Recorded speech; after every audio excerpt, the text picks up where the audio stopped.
Bago tayo magsimula, palike naman ang video natin ngayon, at mag-subscribe ka na din para ganahan pa ang Kagingo nyo mag-upload araw-araw. Salamat at simulan na natin. Sa nakaraang kabanata, naputol ang tensyon ng labanan sa pagitan nina Ha-jin at Hong Yeo-mon nang sila'y ipatawag sa Penal Law Hall. Sa loob ng silid na puno ng awtoridad, hinarap sila ng Penal Law Hall Master na si Gogo. Nakilala agad ni Ha-jin na ito ay nagbabalat kayo sa ilalim ng matanda at maamo nitong itsura, nagtatago ang isang matikas at puno ng awtoridad na tunay na mukha ng Hall Master. Ipinayo niyang itigil na ang kanilang alitan at huwag nang mag-aaway pa. Binalaan din ng Hall Master si Hong Yeo-mon, ngunit hindi matanggap ni Hong Yeo-mon ang kahihiyan kaya't galit siyang nag-walk out. Samantala, si Ha-jin ay tila komportable, nakikipagbiruan pa sa master na tila hindi apektado sa tensyon ng sitwasyon. Pagkalabas ni Hong Yeo-mon, nakaramdam siya ng tumitinding galit. Habang naglalakad pa uwi, hindi niya inaasahan na naghihintay pala si Ha-jin sa gilid ng daan, hawak ang bote ng alak na parang walang pakialam na estranghero, at niyaya siyang uminom nito. Sa pagpapatuloy ng ating kwento, nilapitan ni Ha-jin si Hong Yeo-mon at sinabing, ang Penal Law Hall Master ay medyo nakakainis, pero magaling siyang gumawa ng alak, yun ang sigurado ako. Hindi agad nakasagot si Hong Yeo-mon, puno ng pagdududa sa mga intensyon ni Ha-jin. Ano kaya ang binabalak nito? May plano ba itong manggulo dito mismo sa teritoryo ng Penal Law Hall? Tanong niya sa sarili, habang pinipilit ang kanyang sarili na huwag magpakita ng kahinaan. Napansin ni Ha-jin ang pagkabalisa ni Yeo-mon kaya't mabilis siyang nagbiro, huwag kang mag-alala. Nag-aya lang akong uminom para ipagdiwang ang pagkakalaya natin mula sa interrogation. Maupo ka. Bagaman inis na inis pa rin si Yeo-mon, naupo siya sa gitna ng daan kasama si Ha-jin. Ang kanilang paligid ay tahimik, maliban sa mga kaluskos ng mga dahon sa malamig na hangin ng gabi. Sa kanyang isipan, nagngingit-ngit pa rin si Hong Yeo-mon. Iniisip niya, hindi ko alam kung kailan ito nagsimula, pero naiirite talaga ako tuwing naririnig ko ang boses niya. Bumalik ang kanyang isip sa isang gabi kung saan naramdaman niyang inagaw ni Ha-jin ang kanyang pagkakataong makipagtulungan sa tagapangasiwa ng Internal Enlightenment Facility. Aniya, doon nagsimulang masira ang mga plano ko. Pero hindi ako dapat magpadala sa galit. Isa lang naman siya sa mga target ko. Tahimik na umiinom si Ha-jin habang tila walang pakialam sa tensyon na bumabalot sa kanilang dalawa. Nang tumingin siya kay Yeo-mon, ang kanyang mga mata ay parang nang-aasar, ngunit may hindi maipaliwanag na bagay sa kanyang titig, parang alam niya ang lahat ng nasa isip ni Yeo-mon, ngunit mas pinipili niyang magsawalang kibo. Alam mo, minsan mas mabuti pang mag-relax at magsaya kahit konti, sambit ni Ha-jin, naglalagok ng alak. Lalo na kapag napapalibutan ka ng mga taong iniisip mong kaaway mo. Hindi naman kailangang palaging labanan. Nakaramdam ng bahagyang pagkabagabag si Yeo-mon. Bakit hindi ko siya mabasa? Parang wala siyang iniintindi sa mundo. Sa ilalim ng kanyang inis, unti-unting gumapang ang pagdududa, ito ba ang estilo ni Ha-jin? Ang lumikha ng pagkakakilanlan na tila hindi siya alintana sa kahit ano, ngunit sa totoo'y mas may alam siya kaysa sa iba. Nagngingit si Yeo-mon ngunit nagpa siyang manatili. Hindi niya maipaliwanag kung bakit, pero tila isang pagkatalo kung basta na lang siyang aalis. Aniya, para maabot ko ang tunay kong layunin, kailangan kong maging matalino. Habang lumalalim ang gabi, ang dalawa ay nanatiling tahimik sa ilalim ng mga bituin. Ang kanilang iniisip ay magkaibang direksyon, ngunit ang mga pangyayari sa hinaharap ay tila iisang landas na kanilang dadaanan. Ano kaya ang kahihinatnan ng hindi inaasahang pagkikita na ito? Ano ang totoong plano ni Ha-jin, at hanggang saan pa makakapagpigil si Yeo-mon? Kinuha ni Hong Yeo-mon ang isang bote ng alak mula sa lupa, at may bahid ng inis sa kanyang boses nang magtanong, so, ano bang gusto mong pag-usapan? Sumagot si Ha-jin habang kinuha rin ang isa pang bote, wala naman masyado. Pakiramdam ko lang na hindi pa tayo nagkaroon ng maayos na pag-uusap. Bahagyang natawa si Yeo-mon, tila hindi kumbinsido, at sinabi, lagi naman tayong nagkakausap, at least noong mga bata pa tayo. Napangiti si Ha-jin, hindi naman niya ito naabutan dahil nito lang siya nabuhay bilang si Soryang, kaya pinagpatuloy niya ang pagtatanong, desididong alamin kung ano ang ugat ng kanilang alitan, talaga. Pero sa tingin ko, hindi pa tayo nagkaroon ng maayos na pag-uusap mula nang lumaki na tayo. Plano mo bang magpatuloy ng ganito? Bakit mo pinapahirapan ang sarili mo? Tila naiinsulto si Yoon sa tanong na iyon, at natatawa niyang sinabi, "Ha? Hindi ka naman talaga nagtatanong dahil gusto mong malaman, di ba?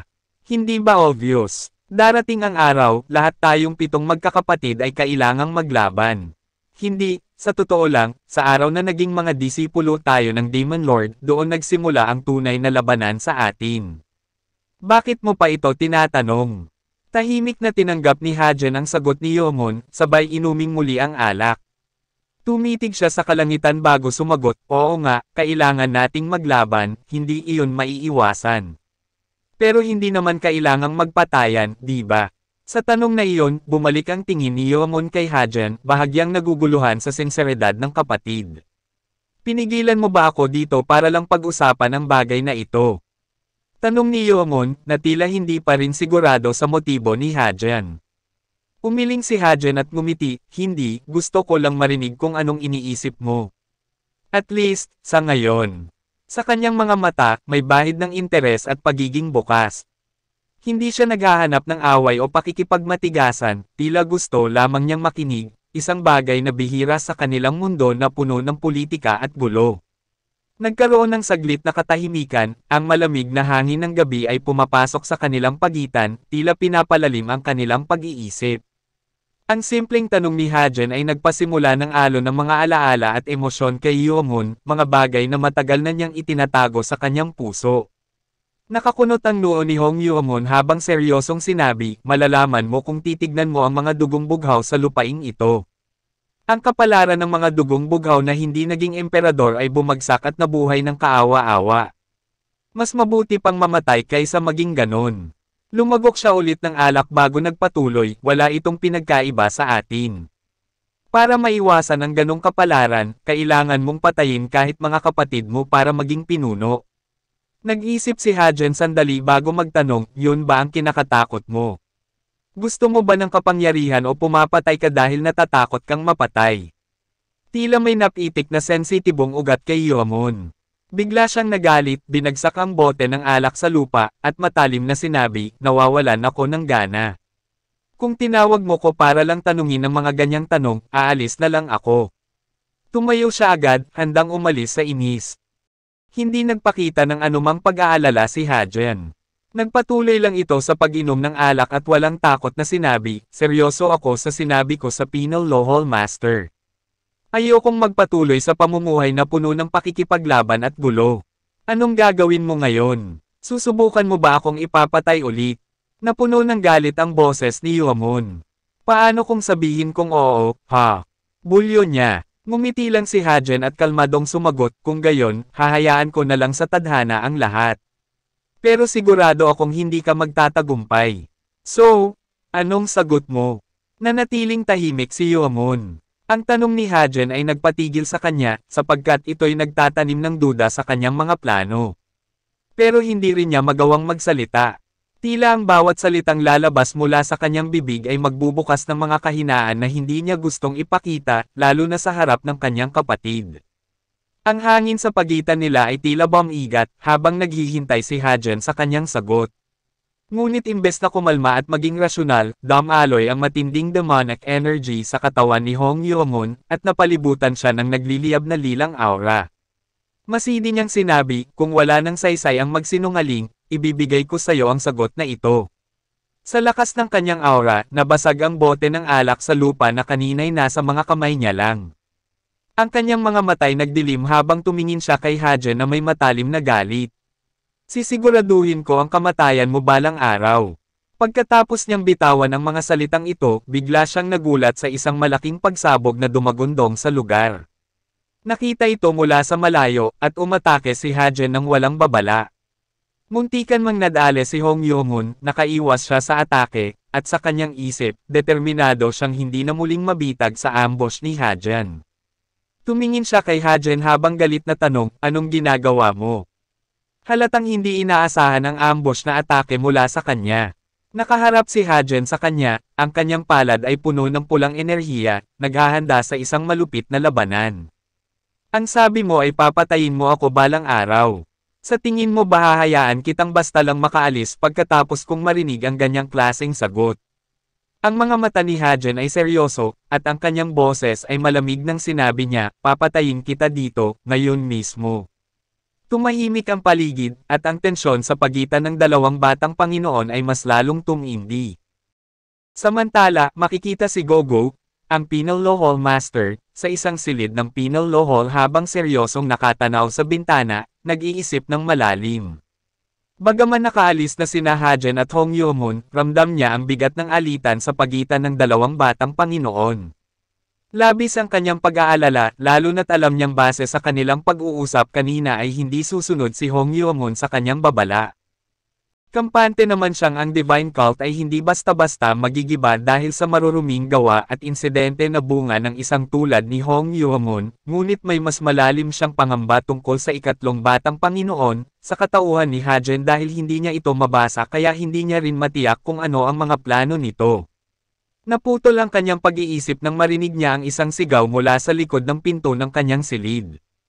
Hall Master, ang ikatlong guard captain po ito. Mabilis niyang pinatuloy ang gwardya. Pagpasok ng ikatlong guard captain, agad itong nagsalita, urgent po ito, Hall Master. Tinanong siya ni Gogo, ano ang laman ng iyong ulat? Nag-aalalang sagot ng gwardya, naglalaban po ang ikatlo at ang ikaapat na batang Panginoon sa oras na ito. Napanganga si Gogo sa pagkagulat.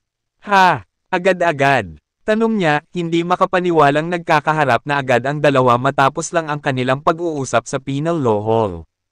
Hindi na siya nagdalawang isip at inutusan ang kanyang mga tauhan na respond agad sa sitwasyon. Sa isip niya, kailangan nating maagapan ito bago lumala. Hindi pwedeng hayaan na lamang na magpatuloy ang labanan ng dalawang batang Panginoon. Samantala, sa gitna ng matinding tensyon ng labanan, makikita ang ating bida, si Hajen, na buong tapang na humarap kay Hong Yeo-moon. Malinaw na handa siyang makipaglaban hanggang kamatayan. Sa isang mababa ngunit puno ng tiwala niyang boses, sinabi niya, dahil ako ang unang umatake kanina, hahayaan kitang umatake ngayon. Halika rito. Isang malinaw na hamon ang kanyang binato. Nag-alab ang galit ni Hong Yeo-moon, at ang kanyang demonic aura ay lumabas ng buo. Lumitaw ang mahahaba niyang kuko na puno ng lason, at ang kanyang mga mata ay nagkaroon ng kaliskis na tulad ng sa ahas. Sa kanyang boses ay may halong pagkasuklam dahil sa patuloy na pangmamaliit sa kanya, at sumigaw siya, Soryang, ang lakas ng loob mong maliitin ako. Tila walang takot si Hajen, at may halong ngiti pa sa kanyang labi nang sumagot, ang martial arts technique mo ay nangangailangan ng oras para makapaghanda. Kaya hindi ka mabilis makarespond sa biglaang ambush na atake gaya kanina. Mas lalong nainsulto si Hong Yeo-moon, at may mas matapang na boses na sinabi, gusto mo na talagang mamatay, ano? Nagkakamali ka. Ngumisi siya ng malademonyo, at sa isang iglap, tumalon siya ng mataas, sabay sumigaw, papatayin kita, Soryang. Ang dalawang makapangyarihang demonic energy ay nagbanggaan, at sa lakas ng kanilang kapangyarihan, nagkaroon ng matinding pagsabog. Sinalubong ni Hajen ang atake ni Hong Yeo-moon, walang bakas ng pangamba sa kanyang mukha. Sige, subukan mo. Sigaw niya, sabay pakawala ng sarili niyang enerhiya. Ang kanilang mga aura ay hindi makatago sa isa't isa, at nagresulta ng malakas na tunggalian. Ang lupa sa kanilang paligid ay nagkadurog-durog. Nagliparan ang mga bato, at ang malakas na pagsabog bunga nito ay naramdaman sa malayo. Napaatras si Hong Yeo-moon matapos ang sagupaan, na mukhang naguguluhan. Pinanood siya ni Hajen, na may halong pangungutya sa tono, at sinabi, arrogant ka talaga, kapatid ko. Paano mo mapapatay ang kahit sino gamit ang teknik na ganyan? Hirap si Hong Yeo-moon na bumalans, ngunit kahit papaano ay kinikilala ni Hajen ang lakas ng kanyang kalaban. Iniisip niya na ito ay isang bagay na inaasahan sa isang disipulo ni Lee Cheon-sang, ang Demon Lord.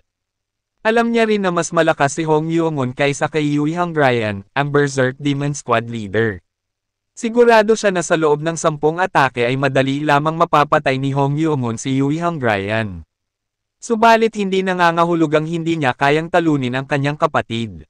Nagsisimula lang kumalat ang lason na tinamo niya kanina, at ito ang unti-unting nagpapahina sa kanya. Napahawak si Hajen sa kanyang tagiliran, na sumasakit na sa tindi ng lason, at inisip na hindi niya madaling matatapos ang labang ito hanggat hindi niya napapawi ang lason sa kanyang katawan. Galit na galit si Hong Yong-hun, sumiklab ang kanyang mga mata at sumigaw, "Soryang, walang hiya ka." Ngunit kalmado lamang ang sagot ni Hajen, "Ang tono mo ay nakakabastos.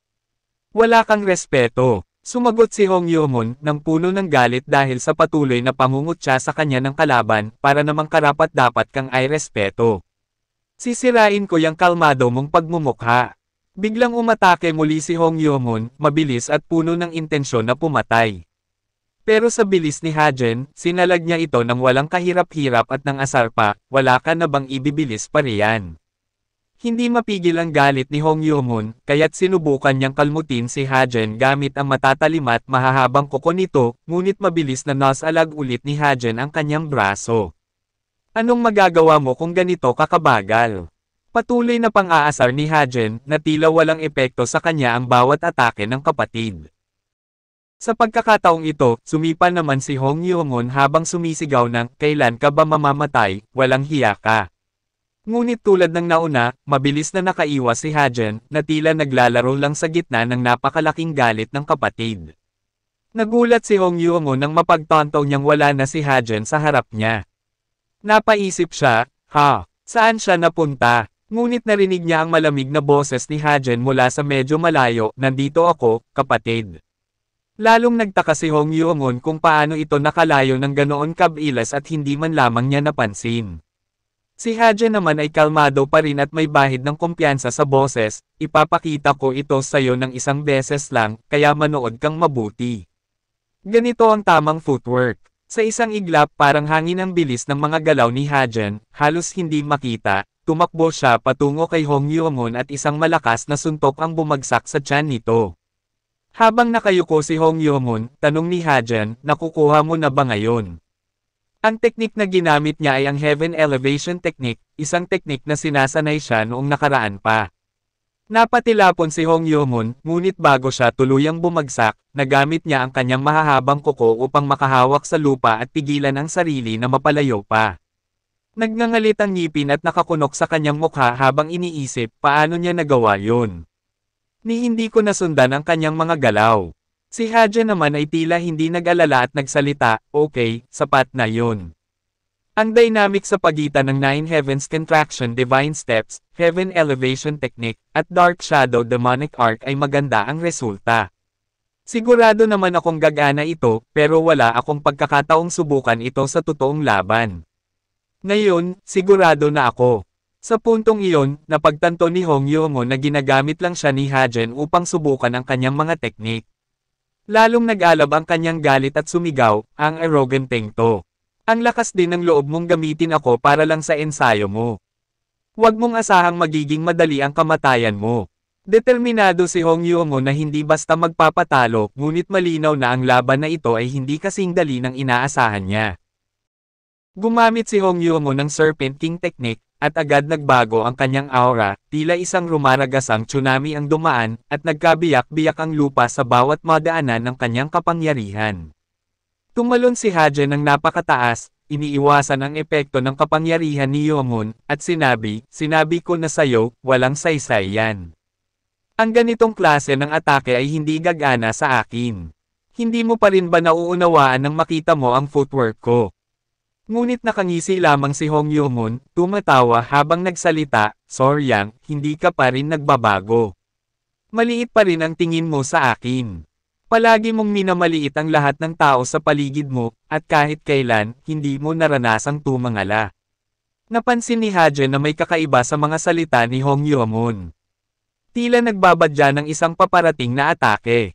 Kaya't nang marinig niya ang salitang tumangala, ito ay nagbigay sa kanya ng clue kaya agad siyang napatingin sa itaas, at buong gulat niya sa kanyang nakita. Sa langit, may nabubuong malaking ulap ng lilang aura, tila isang malakas na bagyo ang namumuo. Tumawa ng malakas si Hong Yong-hun, "Nahulog ka sa patibong ko. Ito ang pinakamalaking anyo ng Snake Shadow Poison Palm. Tingnan natin kung maiiwasan mo ito. Bakit hindi mo subukan gamit yung pinagmamalaki mong footwork?" Mula sa langit, mabilis na ibinagsak ni Hong Yomon ang lilang enerhiya, isang ulap ng lason, diretso sa kinatatayuan ni Hajan. Patuloy na tumatawa si Yomon, ang lason mula rito sa Poison Palm ay papasok sa mga sugat mo, ang sugat na ako mismo ang gumawa kanina. Wala ka nang magagawa para mabuhay. Nilagay ko rito lahat ng pinakamalakas na lason ko. Ngayon, mamamatay ka ng dahan-dahan habang hinihigop ng sugat mo ang kamandag, Soryang. Ang halakhak ni Hong Yomon ay lumalim, tila malademonyo ang bawat tawa, habang minamasdan niya ang kanyang napipintong tagumpay. Nasa loob ng ulap ng Poison Palm si Hajen, napapaligiran ng makapal na lason na humahalo sa hangin. Kahit pilit niyang pigilan ang paghinga, ramdam niya ang lason na unti-unting pumapasok sa kanyang balat, paloob sa sugat na gawa ni Hong Yomon. Namilipit siya sa matinding sakit at napaisip, hindi ko inaasahan na may ganito kalakas na teknik si Hong Yomon na tinatago niya lang pala. Alam niyang kailangan niyang makalabas agad bago siya tuluyang lumunin ng kamandag. Hinugot ni Hajen ang kanyang espada at nagpalabas ng pulang aura, upang mahawi nito ang ulap ng lason na bumabalot sa kanya. Ngunit habang inaasinta ang paligid, hindi niya makita si Hong Yomon kahit saan. Nasaan siya? Tanong ni Hajen sa sarili, labis na nagtataka sa pagkawala ng kalaban. Bigla niyang narinig mula sa gilid ang mahina ngunit desperadong boses ng isang babae na humihingi ng tulong. Batang Panginoon, tulungan mo ako. Ang buong katawan ko ay parang nasusunog. Iligtas mo ako, Batang Panginoon, pakiusap, sabi ng babae habang umiiyak. Paglingon ni Hajen, nakita niyang si Anghua ito, gumagapang sa lupa, namimilipit sa sakit at luhaan habang nagmamakaawa. Nagulat si Hajen, hindi inasahan ang presensya ni Anghua sa lugar na iyon. Agad niyang tinanong, Anghua, bakit ka nandito? Anong nangyari sa'yo? Habang inaalam ang sitwasyon, naramdaman ni Hajen ang bigat ng kamandag na patuloy na lumalason sa kanilang dalawa. Ano kaya ang kahihinatnan ng kanilang labanan? At paano napunta si Anghua sa lugar ng kanilang paglalaban? Ito ba ay isang patibong ni Yui Hongngon? Mahuhulog ba sa isang bagong patibong si Hajen o makakaahon siya mula sa lason? Abangan ang tumitinding labanan sa susunod na kabanata.